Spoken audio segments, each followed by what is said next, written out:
El corazón delator. Cuento de Edgar Allan Poe.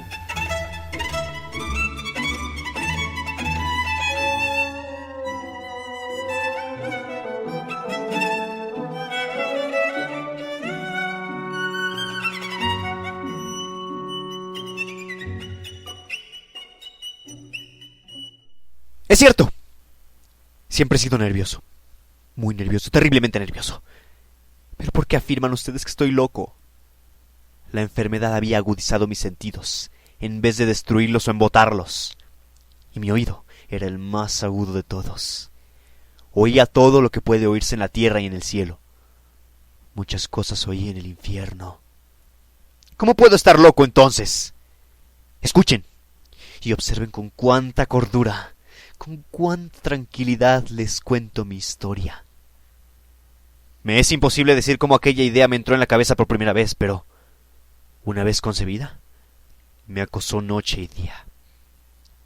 Yo no perseguía ningún propósito, ni tampoco estaba colérico.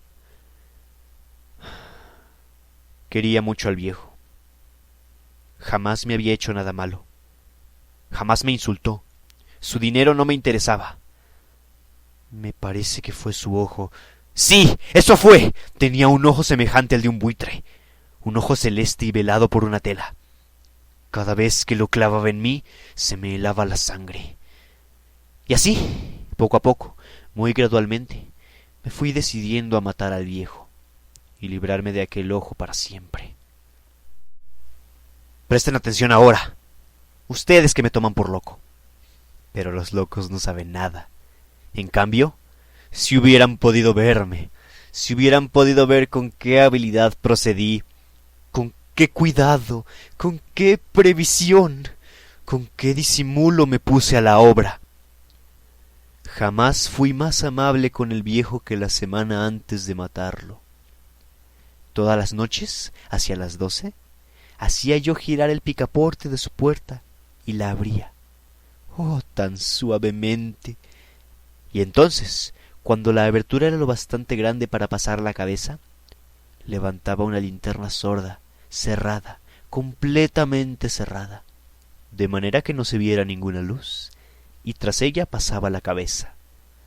Oh, ustedes se hubieran reído al ver cuán astutamente pasaba la cabeza. La movía lentamente, muy, muy lentamente, a fin de no perturbar el corazón delator del viejo. Me llevaba 1 hora entera introducir completamente la cabeza por la abertura de la puerta, hasta verlo tendido en su cama. ¿Eh? ¿Es que un loco hubiera sido tan prudente como yo? Y entonces, cuando tenía la cabeza completamente dentro del cuarto, abría la linterna cautelosamente. Oh, tan cautelosamente. Sí, cautelosamente iba abriendo la linterna, pues crujían las bisagras. La iba abriendo lo suficiente para que un solo rayo de luz cayera sobre el ojo de buitre.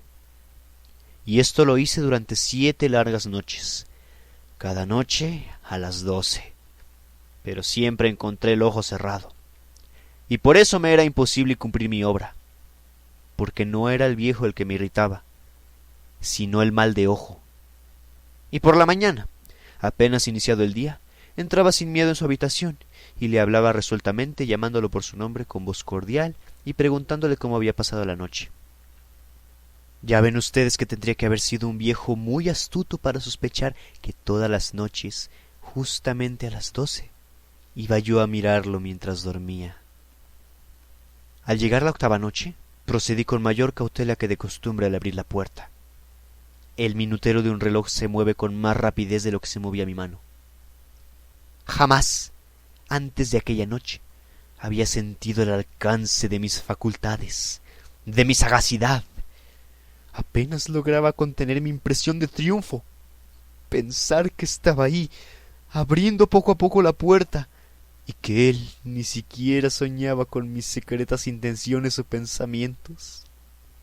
Me reí entre dientes ante esta idea, y quizá me oyó, porque lo sentí moverse repentinamente en la cama, como si se sobresaltara. Ustedes pensarán que me eché hacia atrás, pero no. Su cuarto estaba tan negro como la pez, ya que el viejo cerraba completamente las persianas por miedo a los ladrones. Yo sabía que le era imposible distinguir la abertura de la puerta, y seguí empujando suavemente, suavemente.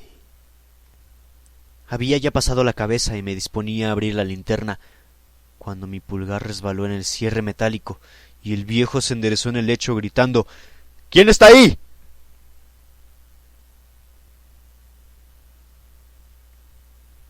Permanecí inmóvil, sin decir palabra. Durante 1 hora entera no moví un solo músculo. Y en todo ese tiempo no oí que volviera a tenderse en la cama. Seguía sentado, escuchando, tal como yo lo había hecho noche tras noche, mientras escuchaba en la pared los taladros cuyo sonido anuncia la muerte. Oí de pronto un leve quejido, y supe que era el quejido que nace del terror. No expresaba dolor o pena. Oh, no, era el ahogado sonido que brota del fondo del alma cuando el espanto la sobrecoge. Bien conocía yo ese sonido. Muchas noches, justamente a las 12, cuando el mundo entero dormía, surgió de mi pecho, ahondando con su espantoso eco los terrores que me enloquecían. Repito que lo conocía bien. Comprendí lo que estaba sintiendo el viejo y le tuve lástima, aunque me reía en el fondo de mi corazón. Comprendí que había estado despierto desde el primer leve ruido, cuando se movió la cama. Había tratado de decirse que aquel ruido no era nada, pero sin conseguirlo. Pensaba, no es más que el viento en la chimenea, o un grillo que chirrió una sola vez. Sí, había tratado de darse ánimo con esas suposiciones, pero todo era en vano, porque la muerte se había aproximado a él, deslizándose furtiva, y envolvía a su víctima. Y la fúnebre influencia de aquella sombra imperceptible era lo que lo movía a sentir, aunque no podía verla ni oírla, a sentir la presencia de mi cabeza dentro de la habitación. Después de haber esperado largo rato, con toda paciencia, sin oír que volviera a acostarse, resolví abrir una pequeñísima ranura en la linterna. Así lo hice. No pueden imaginarse con qué cuidado, con qué inmenso cuidado, hasta que un fino rayo de luz, semejante al hilo de una araña, brotó de la ranura y cayó de lleno sobre el ojo de buitre. Estaba abierto de par en par, y yo empecé a enfurecerme mientras lo miraba. Lo vi con toda claridad, de un azul apagado y con aquella horrible tela que me helaba hasta el tuétano. Pero no podía ver nada de la cara o del cuerpo del viejo, pues, como movido por un instinto, había orientado el haz de luz exactamente hacia el punto maldito. ¿No les he dicho ya que lo que toman erradamente por locura es sólo una excesiva agudeza de los sentidos? En aquel momento llegó a mis oídos un resonar apagado y presuroso, como el que podría ser un reloj envuelto en algodón. Aquel sonido también me era familiar. Era el latir del corazón del viejo. Aumentó más mi furia, tal como el redoblar de un tambor estimula el coraje de un soldado. Pero, incluso entonces, me contuve y seguí callado. Apenas si respiraba. Sostenía la linterna de modo que no se moviera, tratando de mantener con toda la firmeza posible el haz de luz sobre el ojo. Entretanto, el infernal latir del corazón iba en aumento. Se hacía cada vez más rápido, cada vez más fuerte, momento a momento. El espanto del viejo tenía que ser terrible. Cada vez más fuerte, más fuerte. ¿Me siguen ustedes con atención? Les he dicho que soy muy nervioso. Sí, lo soy. Y ahora, A medianoche, en el terrible silencio de aquella antigua casa, un resonar tan extraño como aquel me llenó de un horror incontrolable. Sin embargo, me contuve todavía algunos minutos y permanecí inmóvil. Pero el latido crecía cada vez más fuerte, más fuerte. Me pareció que aquel corazón iba a estallar, y una nueva ansiedad se apoderó de mí. Algún vecino podía escuchar aquel sonido. La hora del viejo había sonado. Lanzando un alarido, abrí del todo la linterna y me precipité en la habitación. El viejo clamó una vez, nada más que una vez. Me bastó un segundo para arrojarlo al suelo y echarle encima el pesado colchón. Sonreí alegremente al ver lo fácil que me había resultado todo. Pero durante varios minutos el corazón siguió latiendo con un sonido ahogado. Claro que no me preocupaba, pues nadie podría escucharlo a través de las paredes. Cesó, por fin, de latir. El viejo había muerto. Levanté el colchón y examiné el cadáver. Sí, estaba muerto, completamente muerto. Apoyé la mano sobre el corazón y la mantuve así largo rato. No se sentía el menor latido. El viejo estaba bien muerto. Su ojo no volvería a molestarme. Si ustedes continúan tomándome por loco, dejarán de hacerlo cuando les describa las astutas precauciones que adopté para esconder el cadáver. La noche avanzaba, mientras yo cumplía mi trabajo con rapidez, pero en silencio. Ante todo descuarticé el cadáver. Le corté la cabeza, brazos y piernas. Levanté luego 3 planchas del piso de la habitación y escondí los restos en el hueco. Volví a colocar los tablones con tanta habilidad que ningún ojo humano, ni siquiera el suyo, hubiera podido advertir la menor diferencia. No había nada que lavar, ninguna mancha, ningún rastro de sangre. Yo era demasiado precavido para eso. Una cuba había recogido todo. Cuando hube terminado mi tarea eran las 4 de la madrugada, pero seguía tan oscuro como a medianoche. En momentos en que se oían las campanadas de la hora, golpearon a la puerta de la calle. Acudí a abrir con toda tranquilidad, pues, ¿qué podía temer ahora? Hallé a 3 caballeros, que se presentaron muy civilmente como oficiales de policía. Durante la noche, un vecino había escuchado un alarido, por lo cual se sospechaba la posibilidad de algún atentado. Al recibir este informe en el puesto de policía, habían comisionado a los 3 agentes para que registraran el lugar. Sonreí, pues, ¿qué tenía que temer? Di la bienvenida a los oficiales y les expliqué que yo había lanzado aquel grito durante una pesadilla. Les hice saber que el viejo se había ausentado a la campaña. Llevé a los visitantes a recorrer la casa y los invité a que revisaran bien. Finalmente acabé conduciéndolos a la habitación del muerto.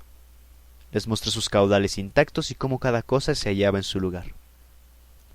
En el entusiasmo de mis confidencias, traje sillas a la habitación y pedí a los 3 caballeros que descansaran allí de su fatiga, mientras yo mismo, con la audacia de mi perfecto triunfo, colocaba mi silla en el exacto punto bajo el cual reposaba el cadáver de mi víctima. Los oficiales se sentían satisfechos. Mis modales los habían convencido. Por mi parte, me hallaba perfectamente cómodo. Sentáronse y hablaron de cosas comunes, mientras yo les contestaba con animación. Mas, al cabo de un rato, empecé a notar que me ponía pálido y deseé que se marcharan. Me dolía la cabeza y parecía percibir un zumbido en los oídos. Pero los policías continuaban sentados y charlando. El zumbido se hizo más intenso. Seguía resonando y era cada vez más intenso. Hablé en voz muy alta para librarme de esa sensación, pero continuaba lo mismo y se iba haciendo cada vez más clara, hasta que, al fin, me di cuenta de que aquel sonido no se producía dentro de mis oídos. Sin duda, debí de ponerme muy pálido, pero seguí hablando con creciente soltura y levantando mucho la voz. Sin embargo, el sonido aumentaba, ¿Y qué podía hacer yo? Era un resonar apagado y presuroso, un sonido como el que podría ser un reloj envuelto en algodón. Yo jadeaba, tratando de recobrar el aliento, y sin embargo los policías no habían oído nada. Hablé con mayor rapidez, con vehemencia, pero el sonido crecía continuamente. Me puse de pie y discutí sobre insignificancias en voz muy alta y con violentas gesticulaciones. Pero el sonido crecía continuamente. ¿Por qué no se iban? Anduve de un lado a otro a grandes pasos, como si las observaciones de aquellos hombres me enfurecieran. Pero el sonido crecía continuamente. ¡Oh, Dios! ¿Qué podía hacer yo? Lancé espumarajos de rabia. Maldije, juré, balanceando la silla sobre la cual me había sentado. Raspé con ella las tablas del piso, pero el sonido sobrepujaba a todos los otros y crecía sin cesar. ¡Más alto! ¡Más alto! ¡Más alto! Y entre tanto los hombres seguían charlando plácidamente y sonriendo. ¿Era posible que no oyeran? ¡Santo Dios! No, no, claro que oían y que sospechaban. ¡Sabían! ¡Sabían y se estaban burlando de mi horror! Sí, así lo pensé y así lo pienso hoy. Pero cualquier cosa era preferible a aquella agonía. Cualquier cosa sería más tolerable que aquel escarnio. No podía soportar más tiempo sus sonrisas hipócritas. Sentí que tenía que gritar o morir. Y entonces, otra vez, escuchen, más fuerte, más fuerte, más fuerte, más fuerte. ¡Basta ya de fingir, malvados!, aullé. Confieso que lo maté. Levanten esos tablones. ¡Ahí! ¡Ahí! ¿Dónde está latiendo su horrible corazón?